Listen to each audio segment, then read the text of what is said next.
Hello बच्चों, मैं माधुरी पल्ले, assistant professor. बच्चों, हमने हमारे लास्ट लेक्चर में जो है मानव वृद्धि और विकास पर चर्चा करी थी।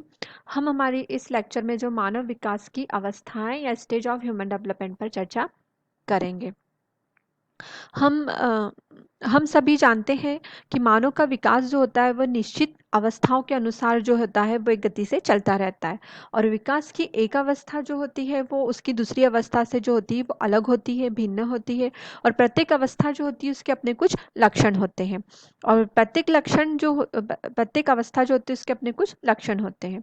और मनोवैज्ञानिकों ने इन्हीं लक्षणों को पहचानने के लिए जो मानव विकास को विभिन्न अवस्थाओं में बांटा है।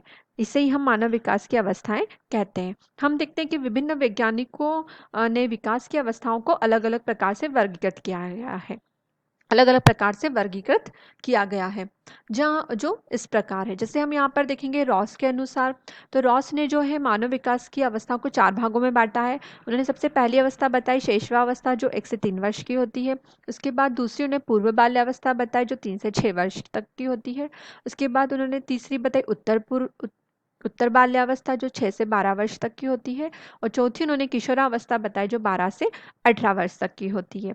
ये रॉस के अनुसार मानव विकास की 4 अवस्थाएं बताई है। इसके बाद हम आगे जो है हरलॉक के अनुसार मानव विकास की अवस्था दिखाएंगे। तो हरलॉक ने मानव विकास की जो स्टेज अवस्था है उनको 11 भागों में बांटा है। पहली इन्होंने बताई है गर्भावस्था, जिसे प्रेगनेंसी स्टेज कहते हैं, जो गर्भधान से लेकर के जन्म तक की होती है।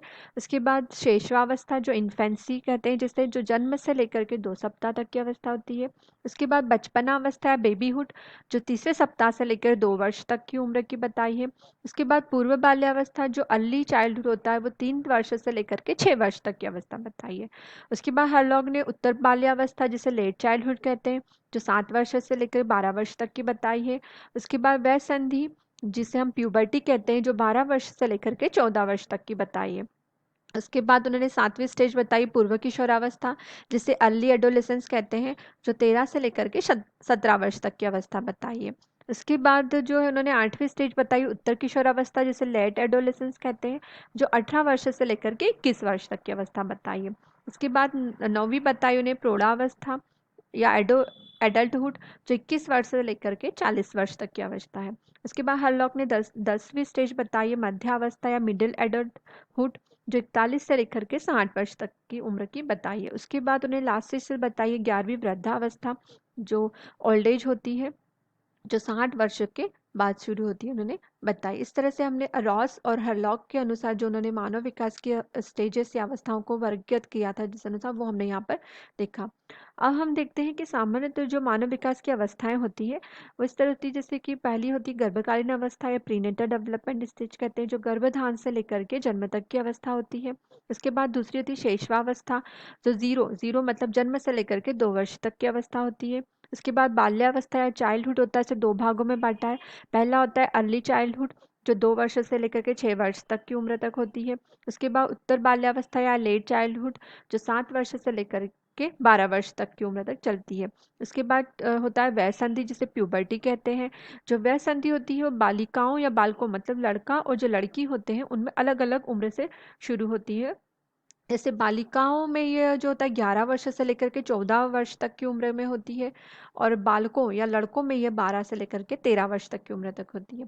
इसके बाद हम देखते हैं किशोरावस्था एडोलेसेंस, जिसे भी 2 भागों में बांटा है। जिसमें पहला था पूर्व किशोरावस्था या अर्ली एडोलेसेंस, जो 13 से लेकर के 16 वर्ष तक की स्टेज होती है। अब सॉरी 13 से लेकर 16 वर्ष की उम्र तक की अवस्था होती है। उसके बाद जो है उत्तर किशोरावस्था, जिसे लेट एडोलेसेंस कहते हैं, जो 17 से लेकर के 21 वर्ष तक की उम्र तक होती है। उसके बाद प्रौढ़ावस्था, जिसे हम एडल्टहुड कहते हैं, जो 21 से लेकर के 40 वर्ष तक की होती है, जिसे हम प्री एडल्टहुड भी कहते हैं। और उसके बाद आता है मध्य प्रौढ़ावस्था या मिडिल एडल्टहुड, जो 41 से लेकर के 60 वर्ष तक की उम्र तक की होती है। उसके बाद सबसे लास्ट स्टेज आती है वृद्धावस्था या ओल्ड एज स्टेज होती है, जो 60 वर्ष के बाद से शुरू होती है और जब तक व्यक्ति जीवित रहता है तब तक यह स्टेज जो अवस्था जो है वो चलती है। अब यहाँ पर हम सबसे पहले मानव विकास की अवस्था देखेंगे गर्भकालीन अवस्था, जिसे हम प्रीनेटल डेवलपमेंट कहते हैं। तो हम देखते हैं कि सामान्यतः जो 9 महीने के समय को हम गर्भकालीन अवस्था कहते हैं। और मनोवैज्ञानिकों के अनुसार यह अवस्था जो होती है 9 महीने या लगभग हम कहेंगे कि 280 दिन की होती है। इस समय में जो होता है कमी या अधिकता दोनों ही हो सकती है। कभी जो गर्भस्थ शिशु या शिशु का जन्म कभी 7 महीने, कभी साढ़े 7 महीने में भी हो जाता है, जिसे हम प्री मैच्योर बेबी कहते हैं, या कभी जो होता है 9 या साढ़े 9 महीने में भी शिशु का जन्म होता है। तो जो समय होता है इसका ये अधिक या कम हो जाता है। तो हम यहाँ देखें गर्भकालीन विकास की विशेषताएं, जिसमें हम पहले देखते हैं कि यह अवस्था गर्भधान या गर्भधान मतलब जब शिशु कंसीव होता है या जब प्रेगनेंसी कंसीव की जाती है तब से लेकर के जन्म से पूर्व तक की चलती रहती है। और इस स्टेज में हम देखते हैं कि विकास जो होता है अन्य विकास की जो अवस्थाएं जो होती है उन अवस्थाओं से यहाँ पर विकास जो होता है बहुत ही तीव्र गति से होता है। और यहाँ पर हम देखते हैं कि मुख्यतः शारीरिक विकास ही होता है। उसके बाद हम देखते हैं कि जो गर्भकालीन या जो प्री नेटल डेवलपमेंट होता है इसे 3 भागों में विभाजित किया गया। पहला हम देखते हैं डिंब अवस्था, द पीरियड ऑफ ओवम।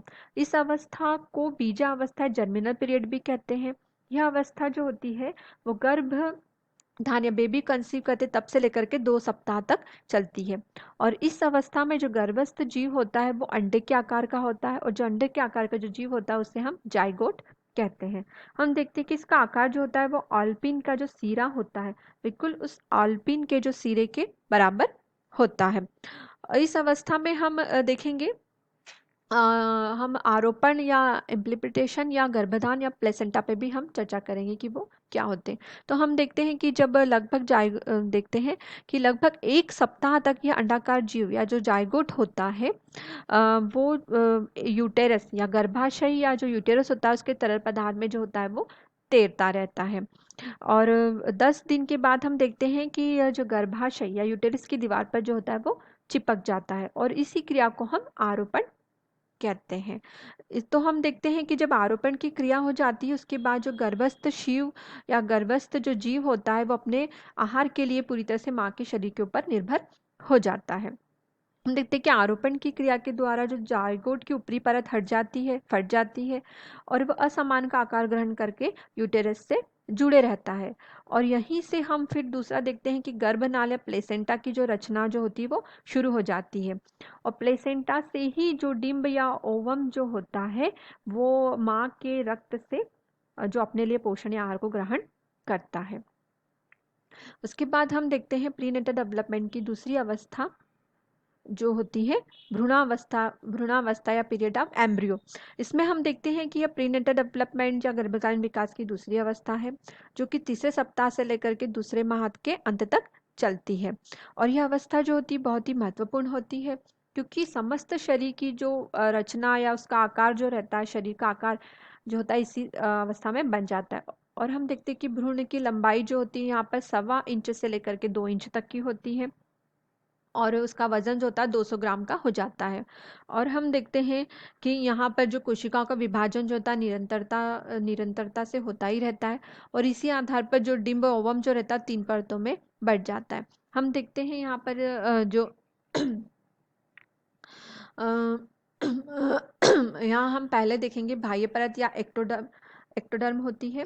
इसमें होता है जो एक्टोडर्म होता है इसमें त्वचा, बाल, नाखून, दांत, या फिर हम कहते हैं कि जो इसकी ग्लैंड्स होती हैं ये सब जो होता है उनका निर्माण हो जाता है। उसके बाद हम दूसरी परत देखते हैं मध्य परत या हम कहते हैं मीजोडर्म। यहाँ पर जो होता है कि त्वचा के सभी जो भीतरी भाग या हम जैसे कह सकते हैं मांसपेशियों का निर्माण होना शुरू हो जाता है। उसके बाद तीसरी परत आती है आंतरिक परत या एंडोडर्म। यहाँ पर हम देखते हैं कि संपूर्ण पाचन तंत्र या जो फेफड़े, लीवर, विभिन्न जो ग्रंथियां होती हैं इनका निर्माण जो होता है वो शुरू हो जाता है।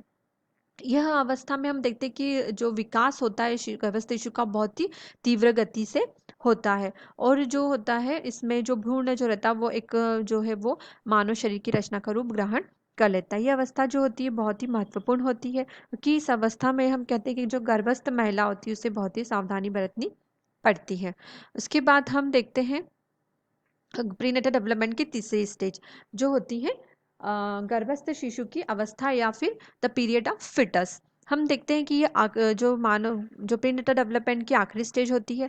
प्रीनेटल डेवलपमेंट की यह अवस्था 3 महीने के प्रारंभ से 3 महीने से प्रारंभ होकर के शिशु के जन्म के पूर्व तक की होती है। यह अवस्था जो होती है अब निर्माण की अवस्था नहीं होती, बल्कि इस अवस्था को हम विकास की अवस्था कहते हैं। क्योंकि जो लास्ट अवस्था हमने देखी थी, उसमें क्या होता कि जो शिशु के शरीर की रचना तो बन गई थी, अब जो शिशु के शरीर की जो रचना बनी, जो अंग बने हैं, उन अंगों का विकास जो होता है वो इस स्टेज में होता है। तो हम देखते हैं कि इस अवस्था के प्रारंभ होने से अंत तक जो होता है, प्रत्येक माह में फीटस जो होता है उसके वजन और लंबाई में जो होता है वो निरंतर वृद्धि होती रहती है। हम यहाँ पे जैसे हम देखते हैं कि जब गर्भस्थ शिशु 3 माह का होता है, तब हम देखते हैं कि उसकी लंबाई 6 सेंटीमीटर हो जाती है तथा वजन 3/4 हो जाता है। और हाथ और पैरों की जो होती है वो हाथ और पैरों की उंगलियां जो होती है वो बनने लग जाती है। उसके बाद हम देखते हैं कि 4 माह में हम देखते हैं गर्भस्थ शिशु की जो लंबाई वो होती है वो 11 से 13 सेंटीमीटर हो जाती है और वजन जो होता है वो 110 ग्राम हो जाता है। यहाँ हम देखते हैं कि शिशु जो होता है इसके सिर पे छोटे छोटे बाल आ जाते हैं और मसूड़े के अंदर जो होता है वो दांतों का विकास भी शुरू हो जाता है। और गर्भवती जो होती है लेडी, उसका पेट का आकार भी जो होता है वो कुछ बढ़ जाता है 4थे माह में।